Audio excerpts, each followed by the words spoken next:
Hello दोस्तों, मैं राकेश यादव। आज टेंस के क्रम में, ग्रामर के क्रम में हम अगला टेंस पढ़ेंगे, पास्ट परफेक्ट टेंस। मैं पिछली वीडियो में पास्ट परफेक्ट टेंस का सिंपल सेंटेंस आप लोगों को पढ़ा चुका हूँ। इस टेंस में सबऑर्डिनेटिंग क्लास और कोऑर्डिनेटिंग क्लास अर्थात दो छोटे छोटे वाक्य आएंगे आपको। पास्ट परफेक्ट टेंस में ही ऐसे छोटे छोटे वाक्य आते हैं दो ठो, जिसमें पहले और बाद का प्रयोग होता है, ठीक ना। ऐसे दो छोटे छोटे वाक्य आएंगे जिसमें एक घटना पहले हो जाती है, एक घटना बाद में होती है, जिससे आप लोगों को समझने में थोड़ा सा दिक्कत होता है, समस्याओं का सामना करना पड़ता है। तो समस्याएं आज मैं दूर करने वाला हूं। आप लोग ध्यान से वीडियो को देखिएगा और पसंद आएगी तो लाइक जरूर करिएगा।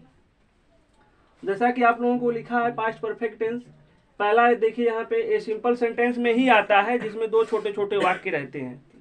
इसकी सहायक क्रिया जो हैड का प्रयोग करते हैं सभी कर्ताओं के साथ, यानी कर्ता एक वचन हो चाहे बहुवचन हो, सभी के साथ सहायक क्रिया हैड का ही प्रयोग करते हैं। पहचान इसकी जो इंट्रोडक्शन है हिंदी वाक्यों के अंत में पिछली वीडियो में बताया था, फिर से एक बार रिकॉल कर दे रहा हूँ। चुका था, चुकी थी, चुके थे इत्यादि शब्द आते हैं। लेकिन हमको चुका था पर नहीं जाना है, हमको ये चीज देखना है कि कार्य पूरी तरह से समाप्त है कि नहीं। तो पास्ट परफेक्ट टेंस में कार्य का पूरी तरह से समाप्त हो जाना पाया जाना चाहिए, ठीक ना। यदि वाक्य पूरी तरह से समाप्त है, कार्य अगर पूरी तरह से समाप्त है तो समझ जाइए कि यह जो है पास्ट परफेक्ट टेंस है, ठीक ना। मैंने आपको पहले ही बता दिया कि यह ऐसा टेंस है जिसमें दो छोटे छोटे वाक्यों का प्रयोग होता है, ठीक ना। तो यहाँ पे देखिए आगे दिया है, जो कार्य पहले होगा, नियम क्या है, रूल यहाँ पर है, ये रूल फर्स्ट, जो कार्य पहले होगा, यानी वाक्य में जो घटना पहले घटित होगी, जो कार्य पहले होगा उसका अनुवाद पहले करते हैं। और किस टेंस में करेंगे? पास्ट परफेक्ट टेंस में। जो कार्य पहले होगा उसका मतलब क्या है मैं आपको बता दे रहा हूं। जैसे इस वाक्य को ध्यान से देखिए, पुलिस के आने से पहले चोर घर से बाहर चला गया था। अब आप इस वाक्य को ध्यान से देखिए कि इसमें दो घटना हो रही है, एक पुलिस का आना और दूसरा चोर के घर से बाहर जाना, ठीक ना। तो आप देखिए, आने से पहले ही चोर घर से बाहर चला गया था, यानी पुलिस आई नहीं थी, लेकिन चोर घर से बाहर चला गया था, उसको जानकारी हो गई। तो आप ध्यान दीजिए, यानी चोर पहले घर से बाहर जाता है, उसके बाद पुलिस आती है। तो यही चीज ध्यान देना है कि जो घटना पहले घटेगी उसका अनुवाद हमको पहले करना है, और जो घटना बाद में घटित हो रही है उसका अनुवाद बाद में कर देना है। तो इसमें चोर जो है पहले भाग रहा है, पुलिस बाद में आ रही है, बस यही चीज आप समझ जाइए ध्यान से। जो घटना पहले होगी, जो कार्य पहले होगा उसका अनुवाद हम पहले करेंगे। और जब पहले करेंगे तो इसमें जाहिर सी बात है, आप लोग देख रहे हैं कि चोर घर से बाहर जा रहा है, तो इसका अनुवाद हम पहले करेंगे। उसके बाद हम क्या करेंगे? बिफोर का प्रयोग करेंगे। उसके बाद पुलिस आने से इसका प्रयोग अनुवाद करेंगे, ठीक ना।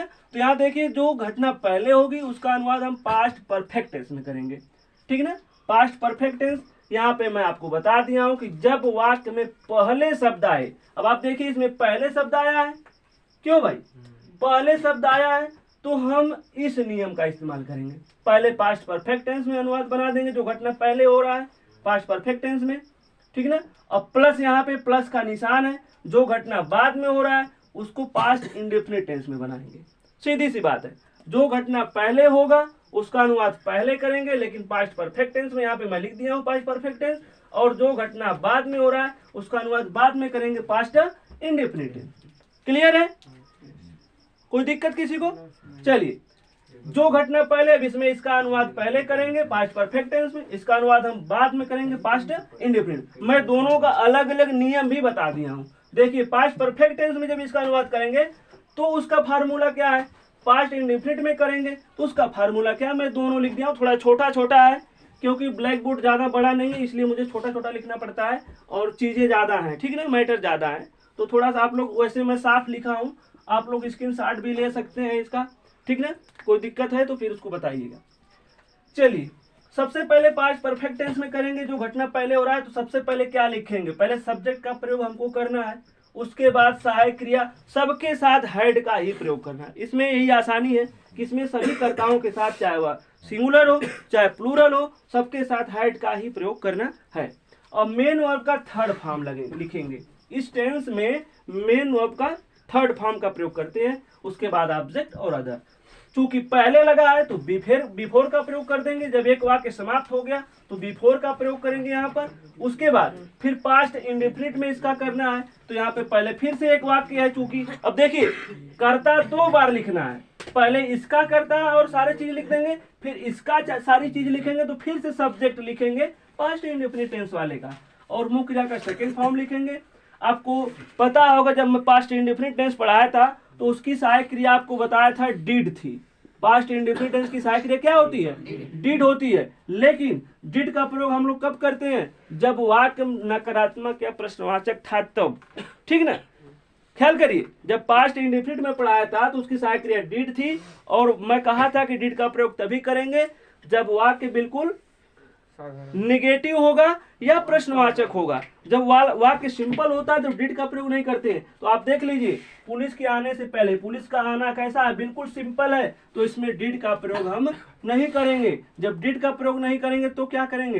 तो यहाँ पर देखिए मेन वर्ब का सेकेंड फॉर्म लिख देंगे, यानी सब्जेक्ट लिखेंगे, उसके बाद मेन वर्ब का सेकेंड फॉर्म लिख देंगे, उसके बाद ऑब्जेक्ट और फिर अदर का प्रयोग करते हैं। तो ये सारा आपका फार्मूला है, नियम है, इस पर जो है आपको बनाना है। सबसे पहले मैं पहले वाले को बनाऊंगा, उसके बाद पश्चात। थोड़ा सा इसको भी देख लेते हैं। अगर वाक्य में पश्चात आ गया, यदि वाक्य में पश्चात शब्द आ गया बाद में, देखिए कभी कभी पश्चात आता है और कभी कभी बाद आता है, तो आप लोग इसमें कंफ्यूजन मत होइएगा, कभी कभी पश्चात और कभी कभी बाद दोनों आता है, ठीक ना। तो थोड़ा सा एक बार देख लीजिए, जब पहले आएगा तो जो घटना पहले होगा उसका अनुवाद हम पहले करेंगे पास्ट परफेक्ट टेंस में, जो घटना बाद में होगा उसका अनुवाद बाद में करेंगे पास्ट इंडेफिनिट टेंस में। क्लियर था? यही बताए थे ना। लेकिन यदि वाक्य में पश्चात शब्द आ जाता है, बाद शब्द आता है, तो तब भी जो घटना पहले घटित होगी उसका अनुवाद पहले करेंगे, ध्यान रहे। और आपको मैं एक ट्रिक बता दे रहा हूं, हमेशा पहले वाले की जो इधर वाक्य होता है उसी का अनुवाद पहले करते हैं। ये पश्चात है तो पहले इसी का अनुवाद करेंगे, यानी बाद में यही घटना होती है। जैसे पढ़िए, देखिए, चोर के जाने के पश्चात पुलिस वहां पहुंची थी, है ना। तो क्या हो रहा है? आप जो है इधर का ही अनुवाद पहले करिए, इसमें भी इधर का अनुवाद पहले करिए, इसमें भी इधर का अनुवाद पहले करिए। लेकिन अंतर क्या है? इसमें इधर का अनुवाद पहले किए थे पास्ट परफेक्ट में, इसका अनुवाद पास्ट इंडेफिनिट में किए थे। इसमें क्या है? पश्चात लग गया तो इसका उल्टा हो जाएगा, अनुवाद तो इसी का पहले करेंगे लेकिन इसका अनुवाद पास्ट इंडेफिनिट में पहले कर देंगे। ध्यान दीजिए, इसका पास्ट परफेक्ट में करे थे, इसका अनुवाद पास्ट इंडेफिनिट में कर देंगे, इसका परफेक्ट में करेंगे, इसका अनुवाद पास्ट परफेक्ट में बाद में करेंगे। आया समझ में? बस जरा सा अंतर है, इसका अनुवाद इसमें भी पहले इसी करेंगे, इसमें भी पहले इसी करेंगे, लेकिन इसमें पास्ट परफेक्ट में करेंगे, पास्ट इंडेफिनिट में इसका बाद में करेंगे। इसमें पास्ट इंडेफिनिट पहले कर देंगे, इसका पास्ट परफेक्ट में बाद में कर देंगे। और दोनों का अलग अलग मैं फार्मूला बता दिया हूं। जब पहले वाक्य में आए, देखिए फार्मूला यह लिखा हुआ है, और जब बाद में आए, वाक्य में बाद में आए, पश्चात आए, तो उसका फार्मूला देखिए यहाँ पे लिख दिया हूँ। पहले पास्ट इंडेफिनिट टेंस, उसके बाद पास्ट परफेक्ट टेंस। यहाँ पे फार्मूला भी अलग अलग मैं देखिए लिख दिया हूँ। अब मैं जा रहा हूँ बनाने, ये 2 वाक्य आपके सामने है, इसका अनुवाद मैं नीचे कर रहा हूँ, ध्यान से देखिएगा, ठीक ना। चलिए, पुलिस के आने से पहले चोर घर से बाहर चला गया था, ठीक ना। तो मैं आपको बताया सबसे पहले हमको इसका अनुवाद किसमें करना है? पास्ट परफेक्ट टेंस में, यही ना। चलिए, तो सब्जेक्ट इसमें क्या है? पहले हमको देखिए, यहाँ पर है, ये लिखे भले से हैं लेकिन यहाँ पे छोटा छोटा फिर लिख दिए हैं हम, ठीक है। तो सब्जेक्ट इसमें क्या है? चोर है। घर से बाहर कौन गया? चोर गया। तो यहाँ पे लिख दीजिए द थिप, THIEF, द थिप। सहायक क्रिया में बताया था आपको हैड का प्रयोग करना है। The thief had, the thief had क्या किया था? घर से बाहर चला गया था, है ना। तो जाने की अंग्रेजी क्या हो जाती है? Gone, GON। The thief had gone कहा? आउट, बाहर, OUT, out of the house, HOUSE। The thief had gone out of the house. अब हम इसने का अनुवाद कर लिए भाई, है ना। देखिए मिला लीजिए, द थिप हो गया, उसके बाद सहायक क्रिया हैड हो गई, बाहर चला जाना, जाने की अंग्रेजी मैंने गॉन लिख दिया। कहा? घर से बाहर, तो बाहर आउट ऑफ दी, किससे? घर से, तो द हाउस हो गया। हमने इतना रास्ता तय कर लिया। अब हमको बीच में पहले पहले लिख देना। देखिए यहाँ पे लिखा गया है, यहाँ पर बिफोर लिखा है कि नहीं लिखा है? तो यहाँ पे बिफोर लिख लीजिए, BEFORE, बिफोर, ठीक ना?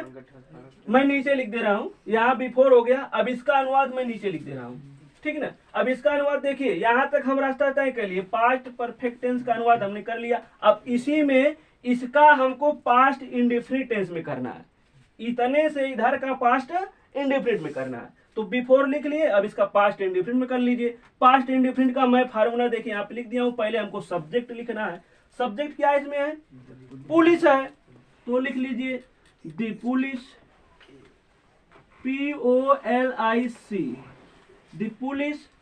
अब देखिए इसमें तो मैंने हेड लिखा था, लेकिन इसकी सहायक क्रिया डिड होती है, मैंने बताया आपको। लेकिन डिड का प्रयोग हमको करना नहीं है, क्योंकि वाक्य बिल्कुल सिंपल है। जब डिड का प्रयोग नहीं करते हैं तो क्या करते हैं? देखिए यहाँ पे लिखा हूं, सब्जेक्ट के तुरंत बाद मेन वर्ब की सेकंड फॉर्म लिखना, हमको सहायक क्रिया नहीं लिखना है। यहाँ पे सब्जेक्ट के बाद तुरंत मेन वर्ब का सेकंड फॉर्म लिखना है। तो द पुलिस, मेन वर्ब क्या है? आना, पुलिस के आने से, है ना? मेन वर्ब मुख्य क्रिया आना है, तो आने का अंग्रेजी रीच्ड लिख सकते हैं हम लोग।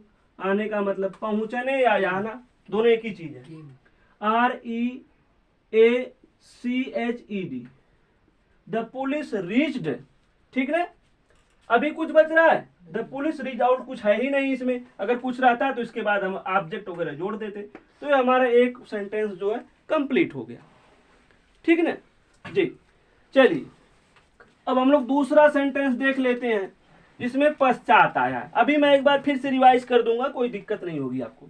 चलिए, मैंने बताया था जब वाक्य में पश्चात शब्द आए तो सब तब भी इधर का अनुवाद पहले करेंगे, लेकिन हो जाएगा उल्टा। इसका अनुवाद पास्ट इंडेफिनिट में करेंगे, इसका पास्ट परफेक्ट में। इसमें क्या किए थे? इसका अनुवाद पास्ट परफेक्ट में, इसका पास्ट इंडेफिनिट में, तो इसका बिल्कुल उल्टा हो जाएगा।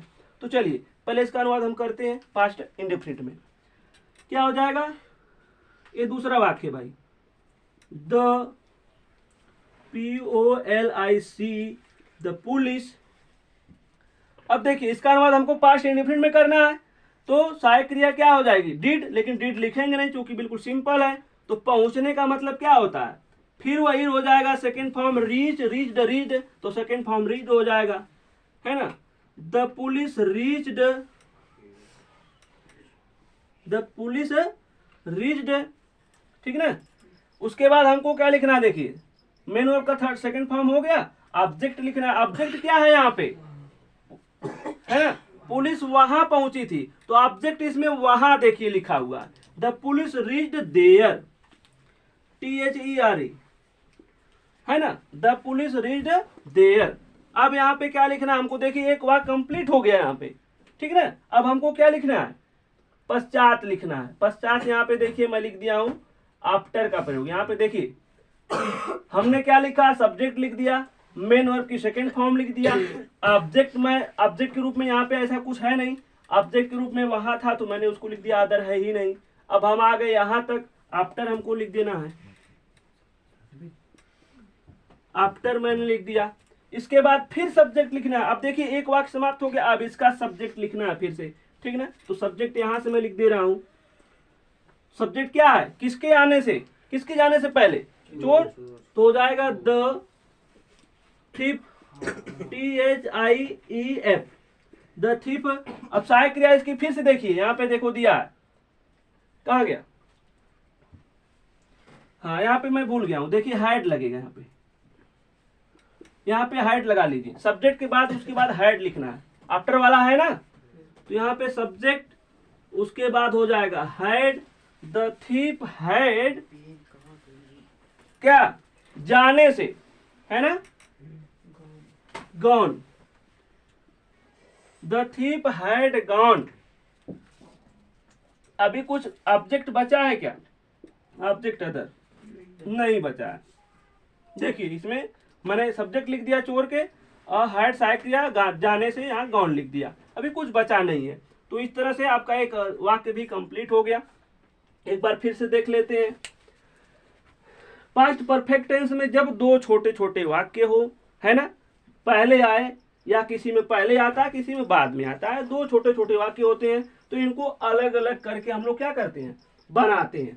ठीक ना। जब कार्य पहले होगा तो उसका अनुवाद हम पहले पास्ट परफेक्ट टेंस में कर देंगे, और जो कार्य बाद में होगा उसका अनुवाद हम पास्ट इंडेफिनिट में करते हैं। ए जो है नियम आप देख रहे हैं, ये जब पहले आएगा तब, जब वाक्य में पहले शब्द आएगा उसके लिए ये नियम है। ठीक ना। तो जो घटना पहले होगी उसका पास्ट परफेक्ट टेंस में कर देंगे, जो घटना बाद में होगी उसका पास्ट इंडेफिनिट में कर देंगे। बीच में हम लोग बिफोर जो है आपका एक कंजंक्शन उससे जोड़ देते हैं। ठीक ना जी। अगर पश्चात आता है वाक्य में तो हम लोग उसी वाक्य को इस वाक्य का उल्टा बिल्कुल कर देंगे, पहले पास्ट इंडेफिनिट में कर देते हैं, उसके बाद वाला जो है पास्ट परफेक्ट में कर देते हैं। ठीक ना, क्लियर है। यदि फिर भी अगर आप लोगों को अभी नहीं समझ में आया है तो आप लोग बताइए हमको कमेंट के माध्यम से, हम जो है जो भी समस्याएं होंगी उसको दूर करने का प्रयास करेंगे। तो मुझे आशा है कि आप लोगों को समझ में आया होगा वाक्य। चलिए ठीक है, वीडियो को समाप्त करते हैं। जय हिंद, जय भारत।